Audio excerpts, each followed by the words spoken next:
नमस्कार, सत श्री अकाल मित्रों।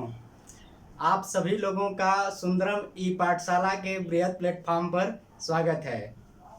जैसा कि आप लोग देख रहे हैं, दिन प्रतिदिन कोरोना अपना प्रकोप बढ़ा रहा है। कोरोना जो है काफ़ी तेज़ी के साथ फैल रहा है। तो अब हम लोगों को क्या करना पड़ेगा, कोरोना के साथ जीना पड़ेगा। इसका मतलब ये नहीं है कि नहीं हम लोग पढ़ाई बंद कर देंगे।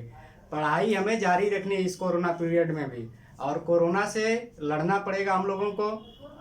कोरोना के साथ जीना पड़ेगा, क्योंकि कोरोना काफ़ी तेज़ी के साथ बढ़ रहा है।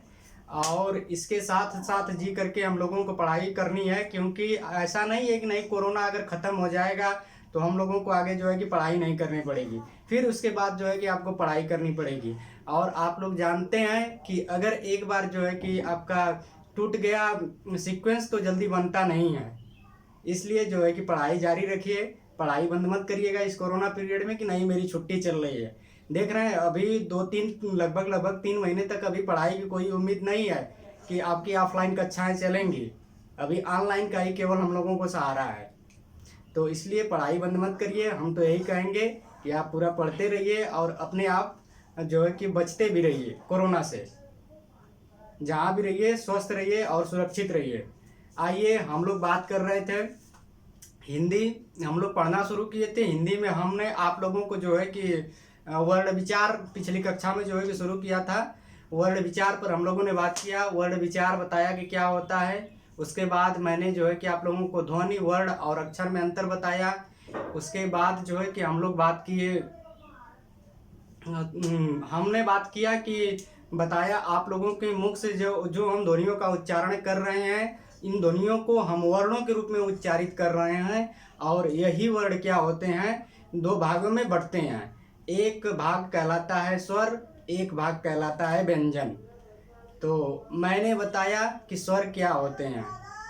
स्वतंत्र रूप से बोले जाने वाले वर्ण क्या कहलाते हैं, स्वर कहलाते हैं। मतलब कि जिनको बोलने के लिए किन्हीं अन्य वर्णों की आवश्यकता नहीं होती है, वो क्या कहलाते हैं, स्वर कहलाते हैं। और इसी का विलोम क्या हो जाएगा कि जिन वर्णों को बोलने के लिए किन्हीं अन्य वर्णों की आवश्यकता होती है, उसे हम क्या कहते हैं, व्यंजन कहते हैं। मैंने आप लोगों को बताया कि संस्कृत भाषा में स्वरों की संख्या कुल 13 होती है। संस्कृत जो है हिंदी की आदि जननी है। संस्कृत से ही जो है कि हिंदी का जन्म हुआ है। तो संस्कृत से जो 13 स्वर हैं उनको जो है कि उठा करके हिंदी में रख लिया गया। इसमें 11 को, जो शुरुआत के 11 हैं उनको स्वर कहा गया, और लास्ट के जो 2 हैं मैंने आप लोगों को उस पर खूब विस्तृत चर्चा की थी, इनको अयोगवा की श्रेणी में रखा गया। मैंने बताया आप लोगों को कि क्यों इनको जो है अयोगवा कहा गया। और अयोगवा में अंग का नाम जो है कि अनुस्वार, और विसर्ग का नाम और अंग का नाम जो है कि विसर्ग पड़ा। क्यों पड़ा, मैंने इसके बारे में भी आप लोगों से खूब विस्तृत चर्चा की। आप लोग अगर जिन लोगों ने मेरा प्रीवियस वीडियो नहीं देखा होगा, वो जाकर के पहले प्रीवियस वीडियो देख ले, उसके बाद ये वीडियो देखिएगा, तभी समझ में आएगा।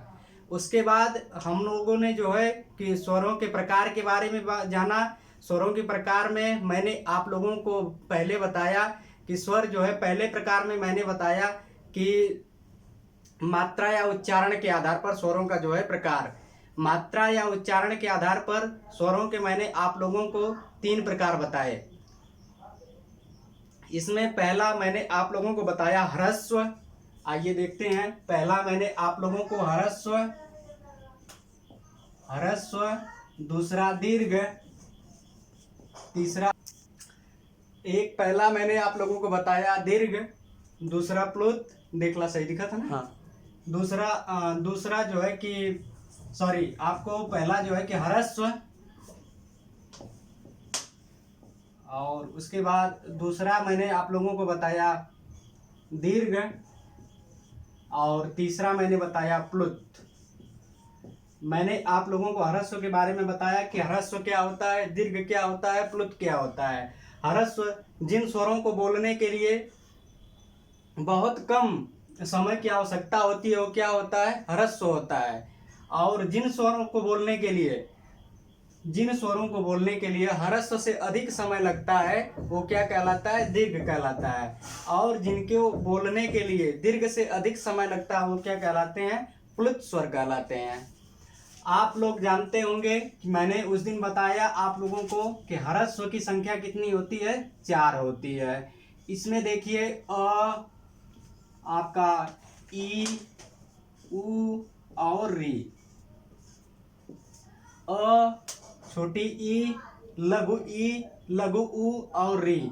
उसके बाद बच गए आपके कुल स्वरों की संख्या मैंने बताया कि 11 होती है। इसमें देखिए आ, लघु ई, दीर्घ ई, उ, लघु उ, दीर्घ उ, री, ए, ऐ, ओ और औ। इसमें देखिए दीर्घ क्या है? दीर्घ का लघु ह्रस्व क्या है? ह्रस्व का देखने के लिए याद करने का तरीका देख लीजिए। इसको खूब आराम से याद कर सकते हैं आप लोग चाहेंगे तो। दिक्कत ना हो या आदित लगत है ना। आइए इसको हम आप लोगों को बताते हैं याद करने का तरीका, कैसे याद किया जाता है इसको। देखिए सबसे पहले अ को उठाएंगे। मैं बात कर रहा हूँ ह्रस्व की। ह्रस्व को याद करने का तरीका, अ को उठाएंगे, अ के बाद एक अक्षर छोड़ दीजिए, अ के बाद लघु ई आ जाइए, फिर उसके बाद लघु उ के बाद फिर री। कितनी इसकी संख्या होती है? 4 होती है। तो आप लोग कहाँ तक जाएंगे? 4 तक जाएंगे। लघु ई, लघु उ, उसके बाद री, ये 4 हो गए। बाकी जितने बचेंगे वो क्या हो जाएंगे? आपके दीर्घ स्वर हो जाएंगे। तो बचा कौन कौन सा? आ, दीर्घ ई, दीर्घ उ, उसके बाद ए, ऐ, ओ, औ। ये सब चीजें मैं पिछली कक्षा में पढ़ा चुका हूं, बस आप लोगों का रिवीजन करा रहा हूं। ठीक है। इसमें ए क्या है? मैंने आप लोगों को बताया कि ये सब जो है कि संयुक्त स्वर होते हैं। संयुक्त स्वर। और ये क्या है? मूल स्वर होते हैं, दीर्घ मूल स्वर। इसको जो है कि दीर्घ मूल स्वर बोलते हैं। दीर्घ मूल स्वर इसको बोलते हैं। ये संयुक्त स्वर में होते हैं। मैंने बताया था ये जो है कि अ प्लस ई से मिल करके क्या बनता है? ए बन जाता है। और अ प्लस उ से मिल करके क्या बन जाता है? ओ बन जाता है। तो यही अ प्लस ई से मिल करके ए जो बनता है, जैसे ए हो गया ए बनता है आपका अ प्लस ई से, तो बराबर ए हो जाएगा। तो इसी में अब इसी ए को जो है कि ई की जगह पर रख देंगे तो बराबर अ प्लस ए बराबर क्या हो जाएगा? अ हो जाएगा। इसी तरह से अ प्लस उ बराबर ओ, तो यहाँ पर अब उ की जगह जो है कि ओ को रख देंगे, अ प्लस ओ बराबर क्या हो जाएगा? औ हो जाएगा। इन सब चीज़ों पर हम लोगों ने जो है कि बात कर ली थी। आइए अब इसके आगे जो है कि दूसरे प्रकार पर बात करते हैं।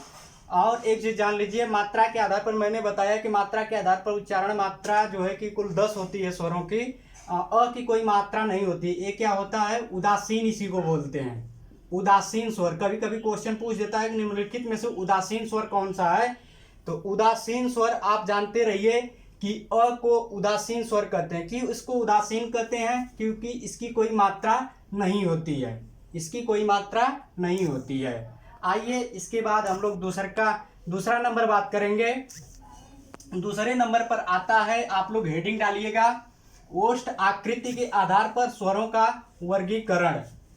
ओष्ठ आकृति के आधार पर स्वरों का वर्गीकरण। ओष्ठ आकृति के आधार पर ओष्ठ आकृति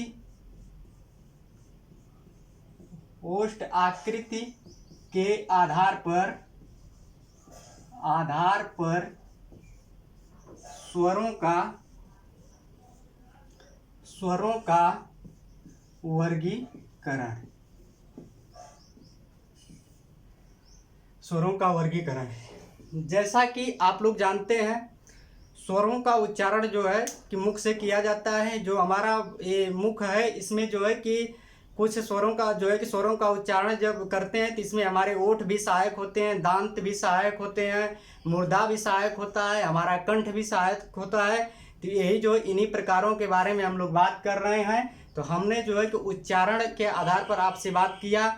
और उसके बाद दूसरा नंबर पर अब ओष्ठ के आधार पर हम लोग बात करेंगे कि ओष्ठ के आधार पर स्वरों के कौन कौन से स्वर जो है कि कैसे बोले जाते हैं। तो इसमें देखिए ओष्ठ क्या होता है कि हमारा मान लीजिए एक ए ओष्ठ है और एक ए ओष्ठ है, ठीक है, मान लीजिएगा, सही बन नहीं रहा है, लेकिन एक ओष्ठ है एक ओष्ठ ओ है। तो इसको क्या बोलते हैं, ऊपर वाला ऊपर का, ठीक है, इसके नीचे वाला ओष्ठ हो जाएगा। तो इसको अगर हम लोग मिला दिया जाए इन दोनों को, जब हम ओठों को बंद करते हैं, जब इस ओठ को क्या करते हैं हम बंद करते हैं, तो ये लगभग लगभग एक गोले के रूप का आकार ले लेता है। एक गोले के रूप का आकार ये ओष्ठ हमारा क्या करता है, ले लेता है। देखिए यहाँ पर आप लोग थोड़ा सा अपने ओष्ठ को मिला करके देखिए, पूरी गोल आकृति तो नहीं बन रही है, लेकिन गोल की आकृति जैसा जो है कि रूप ले ले रहा है। तो यहीं से जो है कि इसके प्रकार निकलते हैं। देखिए अब इसी को अगर इसको हम हटा देंगे तो क्या बन जाता है, अर्ध, ये आधा गोला बन जाता है, तो अर्ध गोला हो जाता है। तो इसी के आकार पर, इसी के आधार पर जो है कि दो भागों में इसको बांटा गया है, यहीं से जो है कि निकला है। इसी को हम बोलते हैं, इसी को दो भागों में बांटा गया है। ओष्ठ आकृति के आधार पर स्वरों का वर्गीकरण कुल कितने प्रकार से किया जा सकता है, कुल दो प्रकार से किया जा सकता है। पहला मैंने बताया कि ये आपका जो है कि एक गोल आकृति के आकार का हो गया है, तो इसमें जो है कि पहला हो जाएगा, इसी को क्या बोलते हैं, वृत्तमुखी। नंबर एक आपका हो जाएगा इसमें वृत्तमुखी। और इसी का विलोम, इसी में अगर अब लगा देंगे, क्योंकि मैंने आप लोगों को बताया कि जब ये दोनों मिल जाएंगे तो लगभग लगभग एक वृत्त के आकार का हो जाएगा, तो इसको वृत्तमुखी कहा गया। और इसको जब हटा दिया जाएगा ऊपर वाले को, तो ये अर्धवृत्त की तरह हो जाएगा, तो ये क्या हो जाएगा, अवृत्तमुखी। अवृत्तमुखी, या तो इसी को बोलते हैं वृत्ताकार, वृत्ताकार, या इसको बोलते हैं अवृत्ताकार। देखिए ये मेरा लगभग लगभग 7वां वीडियो शायद है। मैंने आप लोगों को कहीं भी परिभाषा रटाने की कोशिश नहीं की है कि नहीं इसकी ये परिभाषा है आप लोग रट लीजिए। देखिए हिंदी में क्या होता है कि उसके शब्दों में ही उसकी परिभाषाएं छुपी रहती हैं। आप लोग एक तोता नहीं है कि रटेंगे, रटने का काम कौन करता है, तोता करता है। मनुष्य समझने का काम करता है। देखिए पढ़ाई क्या है, पढ़ाई एक मनोवैज्ञानिक तरीके पर आधारित होती है। अगर आप वो मनोवैज्ञानिक तरीका समझना सीख गए तो पढ़ाई बहुत आसान हो जाएगी। इसी तरह से हम लोग क्या करेंगे, मनोवैज्ञानिक पद्धति पर आधारित ही पढ़ाई को जो है कि जारी रखेंगे। हमें रटना नहीं है, रट करके मुझे नहीं याद करना है कि नहीं ये ओष्ठ आकृति के आधार पर जो है कि दो प्रकार के होते हैं। मैंने आपको जो है कि इसके बारे में बता दिया। हमेशा जो है कॉन्सेप्ट क्लियर करिए, इसको याद करने के लिए मत सोचिए कि नहीं हमें इसको याद करना है। हमेशा कॉन्सेप्ट के बारे में जो है कि उस कॉन्सेप्ट को अगर एक बार आप समझ लिए तो ज़िंदगी में दोबारा आपको पढ़ने की ज़रूरत नहीं पड़ेगी और आप भूलेंगे भी नहीं।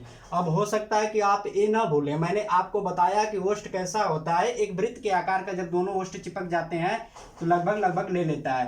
तो इसी से एक निकला आपका वृत्तमुखी और एक दूसरा वाला क्या हो गया, अवृत्तमुखी। क्यों, मैंने ऊपर वाला होठ जो है कि हटा दिया, या नीचे वाला होठ हटा देंगे तो जो है कि अर्धवृत्त का रूप ले लेगा। तो एक हो जाएगा आपका वृत्तमुखी और एक हो जाएगा अवृत्तमुखी। इसी को वृत्ताकार या अवृत्ताकार कहते हैं। तो इसकी परिभाषा क्या हो जाएगी वृत्तमुखी की, वृत्तमुखी की परिभाषा ये हो जाएगी कि जब हम स्वरों का उच्चारण करते हैं तो ओष्ठ की आकृति, ओष्ठ की आकृति जो है कि कैसी होती है, वृत्त के आकार की होती है, तो उसे हम क्या कहते हैं, वृत्तमुखी कहते हैं। और ओष्ठ की आकृति हमारी अर्धवृत्त या अवृत्त की तरह होती है, तो उसे हम क्या कहते हैं, अवृत्तमुखी कहते हैं। आइए हम लोग देखते हैं कि वृत्तमुखी में कौन कौन से आते हैं। जैसे मैंने आप लोगों को बताया कि कुल स्वरों की संख्या 11 होती है।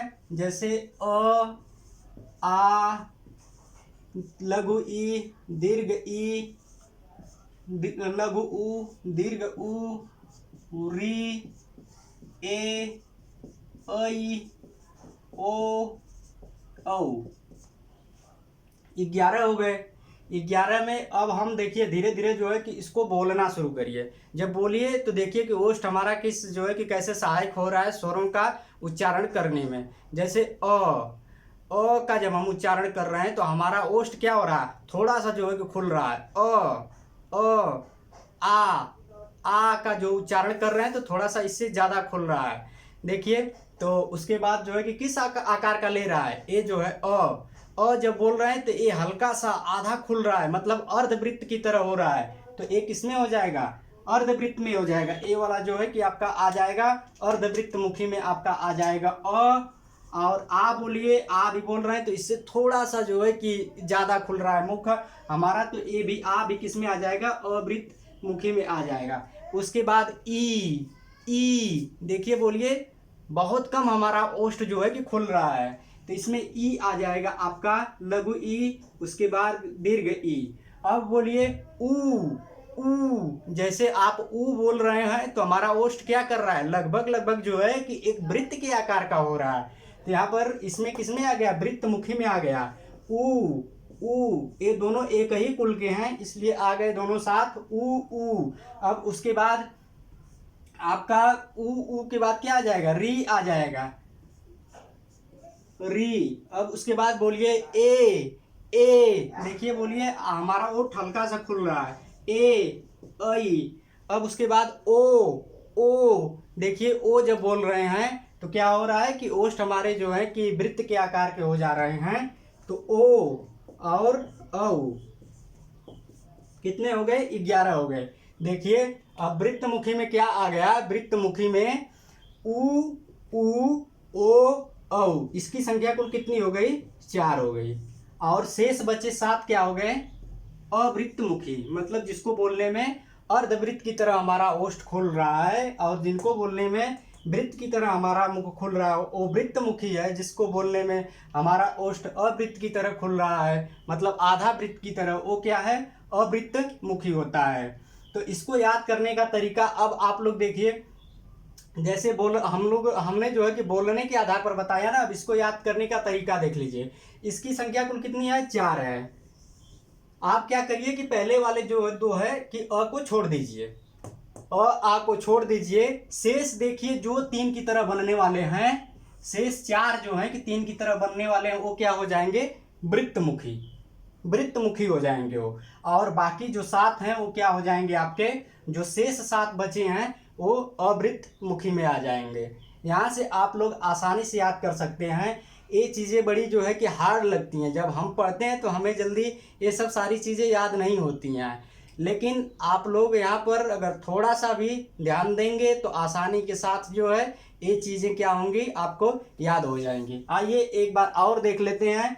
होस्ट आकृति के आधार पर स्वरों का वर्गीकरण हम कितने प्रकार से कर सकते हैं, 2 प्रकार से कर सकते हैं। मैंने बताया आप लोगों को कि जब ओष्ठ को हम चिपकाते हैं, दोनों ओष्ठ जब एक सीधी मिलाते हैं तो थोड़ा सा जो है कि गोले के आकार का हमारा जो है कि रूप ले लेता है, ठीक है। तो इसमें जो है कि एक जब बोलते हैं तो इसमें से जो है कि थोड़ा सा जो है कि अर्धवृत्त की तरह बनता है, और एक जो है कि वृत्त मुखी की तरह बनता है। वृत्त मुखी में 4 आते हैं, ऊ ओ औ। देखिए लास्ट के ए जो है 4 3 की तरह बनने वाले हैं, ये जो है हमारे वृत्त मुखी में आते हैं। और अवृत्त मुखी में जो है कि शेष 7 जो बचते हैं वो अवृत्त मुखी में आते हैं। आप लोग इसको नोट करते रहिएगा, ये सब सारी चीज़ें जल्दी मिलती नहीं है, मतलब ऐसे।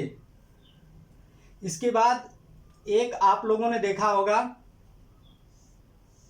ऐसे, और एक चीज ये देखा होगा चंद्रबिंदु की तरह, ठीक है, चांद की तरह एक है और एक ये भी चांद की तरह है। इसमें क्या होता है कि एक बिंदी लगी होती है, लेकिन इसमें बिंदी नहीं लगी है।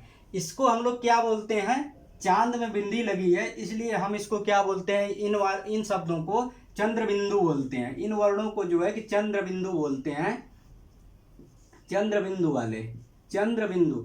क्यों, क्योंकि इसमें चंद्रमा की तरह जो है बना है और उसमें क्या है, चंद्र बिंदु है, इसलिए इसको क्या बोलते हैं, चंद्र बिंदु बोलते हैं। इसमें लेकिन देखिए बिंदु नहीं है, इसलिए इसको हम क्या बोलेंगे, अर्ध चंद्र बिंदु, अर्ध चंद्र बिंदु।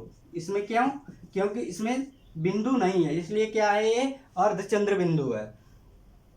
आप लोगों ने देखा होगा एक वर्ण आता है, थोड़ा सा हम इधर मिटा रहे हैं,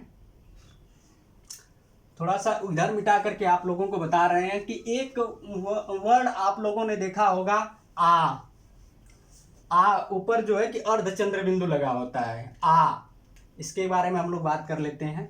आ ऊपर जो है अर्धचंद्र बिंदु, इसमें बिंदु नहीं है, और एक जो है कि आप लोगों ने देखा होगा आ, इसमें जो है कि चंद्र बिंदु है, इसमें चंद्र बिंदु है। इस वाले को हम लोग क्या बोलते हैं बताइए, इसको क्या बोला जाता है?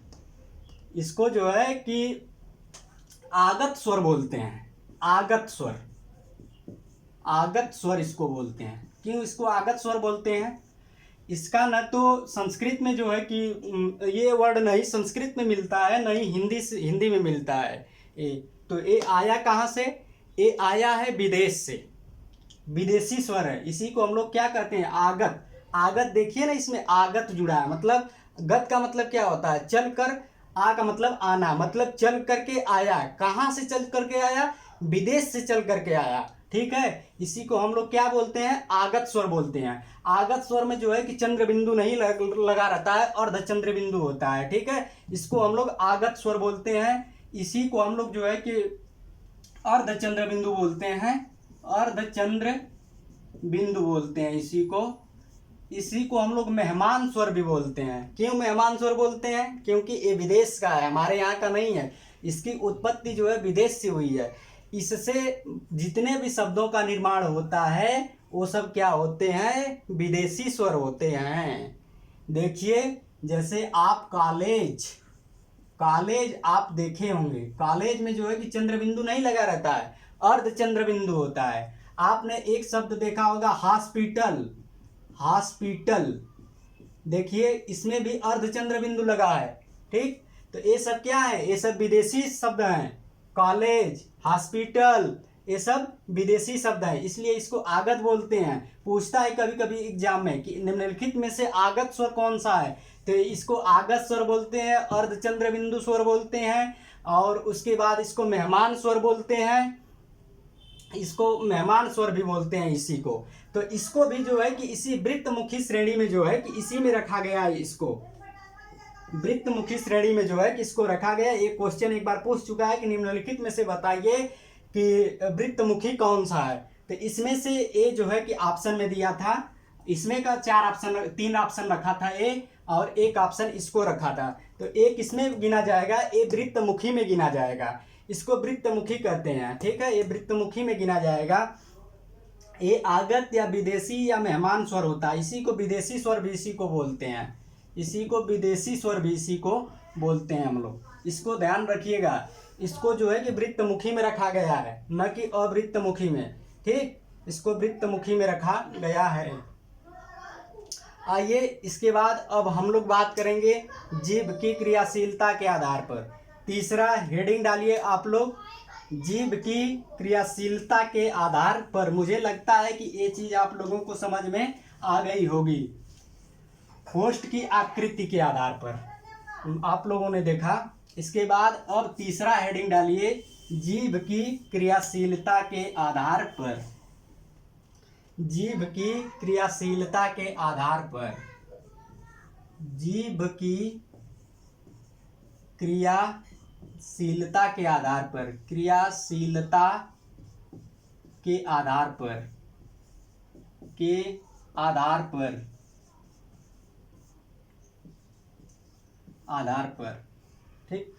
जीभ की क्रियाशीलता के आधार पर मतलब जब हम स्वरों का उच्चारण करते हैं तो उसमें स्वरों के उच्चारण में हमारी जीभ भी सहायक होती है उन स्वरों का उच्चारण करने में। तो वही हम लोग बात करेंगे कि मतलब कैसे हमारी जीभ से कौन कौन से स्वर कहाँ से बोले जाते हैं, ठीक है। आप लोगों ने पढ़ा होगा, जैसे एक कहानी के माध्यम से हम स्टार्ट करते हैं। मान लीजिए कि एक कोई बिंदु है, यहाँ से इसकी कुछ दूरी मान लीजिए, यहाँ से इसकी कुछ दूरी है यहाँ से, और 3 व्यक्ति हैं। एक व्यक्ति ए है, ठीक, एक व्यक्ति ए है, दूसरा व्यक्ति और एक व्यक्ति ए है। इन तीनों व्यक्तियों से कहा गया कि आपको जो है कि 20 सेकंड में, मान लीजिए इनसे कहा गया कि आपको 20 सेकंड में दौड़ करके इस बिंदु से इस बिंदु तक आना है, और शुरुआत कहाँ से करनी है? यहाँ से करनी है, और एक साथ जो है कि दौड़ना है। जैसे हम 1 2 3 बोलेंगे, आपको दौड़ना शुरू करना है और इस बिंदु पर आना है। देखते हैं कौन सबसे पहले पहुंचता है। अब ये तीनों क्या किए कि दौड़ना शुरू कर दिए। ये मान लीजिए यहाँ से दौड़ते दौड़ते दौड़ते दौड़ते आया और यहाँ तक आ गया, इसको पार कर लिया, ये यहाँ तक चला आया, मान लीजिए ये पार हो गया। सबसे पहले ये वहाँ से क्या किया, यहाँ से दौड़ते दौड़ते आए और यहाँ पर रह गए, यहीं पर इनको 20 सेकेंड बीत गया। इसने क्या किया कि यहाँ पर आकर के ये रुक गए, तो इसको अब क्या बोलेंगे, ये क्या किया सबसे आगे पहुंचा, तो ये क्या हो गया, अग्र हो गया, ये अग्र हो गया। उसके बाद ये पहुंचा, ये बीच में है, ये क्या हो गया, मध्य हो गया। उसके बाद अब ये क्या है, सबसे पीछे है, तो ये क्या हो गया, पश्च हो गया। पश्च मतलब अग्र का मतलब सबसे आगे जो है वो क्या हो जाएगा, अग्र हो जाएगा। जो मध्य में है वो क्या हो जाएगा, जो बीच में है वो मध्य हो जाएगा। जो सबसे पीछे है वो क्या हो जाएगा, आपका पश्च हो जाएगा, मतलब ये सबसे पीछे है। इसी तरह से आप जब देखेंगे, मान लीजिए ये जीभ है, ठीक है, मान लीजिए ये जो है कि जीभ की आकार है, ये जीभ है, जीभ में ये क्या है, जीभ की ये अग्रभाग है, जीभ का ये अग्रभाग है। ये क्या है, जीभ का मध्य भाग है, मध्य भाग, और ये क्या है, पश्च भाग है। जब स्वरों का उच्चारण करते हैं तो तीनों जीभ का अग्रभाग भी क्रियाशील रहता है, मध्य भाग भी क्रियाशील रहता है, और पश्च भाग भी इसका क्या रहता है, क्रियाशील रहता है। तो इसी के आधार पर हम जो है कि स्वरों का वर्गीकरण करेंगे कि मतलब कि कौन कौन से स्वर जो है किसके अग्रभाग से बोले जाते हैं, कौन मध्य भाग से, कौन पश्च भाग से बोले जाते हैं। इससे क्वेश्चन ज़्यादा बनते हैं इस वाले से, जीभ की क्रियाशीलता के आधार पर। तो इसमें हमने देखा कि कितने प्रकार, कितने भाग बन रहे हैं इसके 3 भाग बन रहे हैं। तो यही जीभ की क्रियाशीलता के आधार पर कुल कितने प्रकार से वर्गीकरण किया जा सकता है, कुल 3 प्रकार से जो है कि इसका वर्गीकरण किया जा सकता है। एक अग्र होगा, एक मध्य होगा, एक पश्च होगा। तो आइए देखते हैं कौन कौन से वर्ड जो है अग्रभाग से बोले जाते हैं, कौन से वर्ड मध्य भाग से बोले जाते हैं, और कौन से वर्ड जो है कि पश्च भाग से बोले जाते हैं। देखिए इसमें ये हो गया आपका अग्रभाग, देखिए दिख रहा है ना, मध्य भाग, और ये हो गया आपका पश्च भाग। अग्रभाग, सेकंड मध्य भाग, थर्ड पश्च भाग। देखिए अब जो है कि मैंने बताया स्वरों की कुल संख्या कितनी होती है, 11 होती है। अ, आ, लघु ई, दीर्घ ई, लघु उ, दीर्घ उ, उसके बाद री, ए, ऐ, ओ, औ, ओ के बाद औ। अब देखिए उच्चारण करना शुरू करिए इसका। अ, अ, अ। जब अ बोल रहे हैं ऐसा लग रहा है कि मतलब एकदम क्या हो रहा है, मध्य भाग से अ का उच्चारण हो रहा है, तो अ क्या हो जाएगा, मध्य में हो जाएगा। जैसे आप लोगों ने देखा होगा, एक क्या सबसे पहले है, तो आप लोगों ने जैसे देखा होगा कि जो घर में छोटा रहता है उसका मान सम्मान ज़्यादा होता है, उसको बड़े लोग भी प्यार करते हैं और उससे छोटे लोग जो होते हैं वो प्यार करते हैं। तो क्या हो जाता है, बीच में रहता है, उसको हमेशा लोग बीच में रखते हैं। तो अ को हम क्या करेंगे, अ को बीच में रख देंगे। अब अ के बाद क्या आता है, अ के बाद आपका आता है आ, ठीक, आ के बाद क्या आता है, ई, फिर ई के बाद क्या आता है, अब फिर आ जाएंगे यहाँ पर ऊ के बाद फिर क्या आएगा, ऊ। अब उसके बाद क्या हो जाएगा, ए के बाद क्या हो जाएगा, ऐ। अब यहाँ पर क्या हो जाएगा, ऊ, ओ, क्या हो जाएगा, औ, ओ, औ। यहाँ पर बचा क्या, री, ठीक है। अब देखिए इसमें कितने हो गए, इसमें 5 हो गए, इस वाले में कितने हो गए, 5 हो गए, इसमें 1 हो गया, इसमें कितने हो गए, 5 हो गए। ये जल्दी याद नहीं होते हैं, इनको याद करने के कई तरीके हैं। हम आप लोगों को क्या करेंगे, यहीं पर याद भी करवा देते हैं इसे। देखिए कैसे याद करवाते हैं। सबसे पहले मैंने बताया कि जो घर में जो है कि छोटा होता है उसका जो है कि सभी लोग, बड़े लोग भी सम्मान करते हैं और छोटे लोग भी उसको प्यार करते हैं, हमेशा उसको बीच में रखते हैं। तो अ क्या है, अमात्रिक है, उदासीन है, इसका कोई नहीं है, तो इसको क्या किया गया है कि बीच में रख दिया गया है, इसको बीच में रख दीजिए। बाकी इसके बाद अ के बाद जितने तीन की तरह बनने वाले हैं सब क्या चले जाएंगे, पश्च में चले जाएंगे। जैसे आप उच्चारण करके भी देख सकते हैं, जैसे लगभग लगभग बीच के बीच जीभ के मध्य भाग से हो रहा है। उसके बाद आ देखिए, आ में पूरा हमारा मुख क्या हो रहा है, खुल रहा है, एकदम पश्च भाग से उच्चारण इसका हो रहा है। उसके बाद ऊ और औ तीन की तरह जितने बनने वाले हैं सब क्या होंगे, पश्च में होंगे। और आपके ई और इसके बाद ऐ री आपके अग्रभाग से हो जाएंगे। एक और तरीका है, ए अ हो गया, अ के बाद जो है कि यहाँ पर आ हो गया, ठीक। आ के बाद अब फिर इसमें आ जाइए, ई हो गया, ई के बाद आपका ऊ हो गया, ऊ के बाद आपका री हो गया, री के बाद ए ऐ हो गया, ए ऐ के बाद ओ औ हो गया। सबसे इसको आसान तरीका है याद करने का वही कि अ को छोड़ करके बाकी तीन की तरह जो बनने वाले हैं वो क्या हो जाएंगे, सबसे पीछे चले जाएंगे, मतलब पश्च भागों से उसका उच्चारण होगा। लेकिन और जो है कि तीन की तरह नहीं बनने वाले जो हैं अ को छोड़ करके बाकी सब क्या हो जाएंगे, अग्रभाग में हो जाएंगे। देखिए अग्रभाग में कुल मैंने बताया स्वरों की संख्या कुल कितनी, 11 है। तो 5 इधर अग्रभाग में, 5 5 पश्च भाग में, 10 हो गए। एक जो बचा उसको आप बीच में रख लीजिए। तो तीन की तरह बनने वाले पश्च भाग में और बिना तीन की तरह बनने वाले अग्रभाग में आ जाएंगे।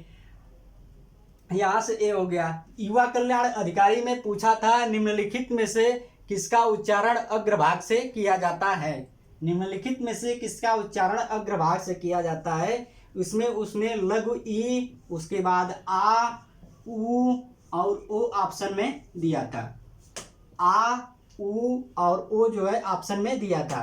तो इसमें क्या होगा, इसमें आपका जो है कि लघु ई का उच्चारण देखिए कहाँ से हो रहा है, अग्रभाग से हो रहा है। तो हमने देखा कि जीभ की क्रियाशीलता के आधार पर कुल कितने भागों से उच्चारण किया जा सकता है, 3 भागों से उच्चारण किया जा सकता है, जीभ के अग्रभाग से, मध्य भाग से और पश्च भाग से।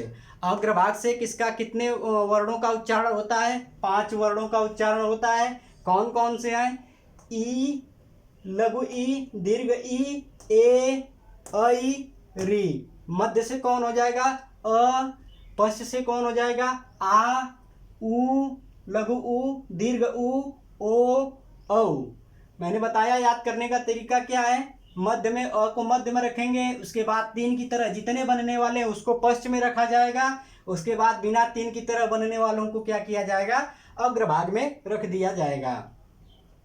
तो आज हमने आपको 2 पढ़ाया, एक जो है कि होस्ट की आकृति के आधार पर और एक जीभ की क्रियाशीलता के आधार पर। इसके आगे हम लोग बात करेंगे नेक्स्ट वीडियो में। मेरा वीडियो अगर आप लोगों को अच्छा लग रहा होगा कृपया लाइक और सब्सक्राइब जरूर करिएगा। धन्यवाद।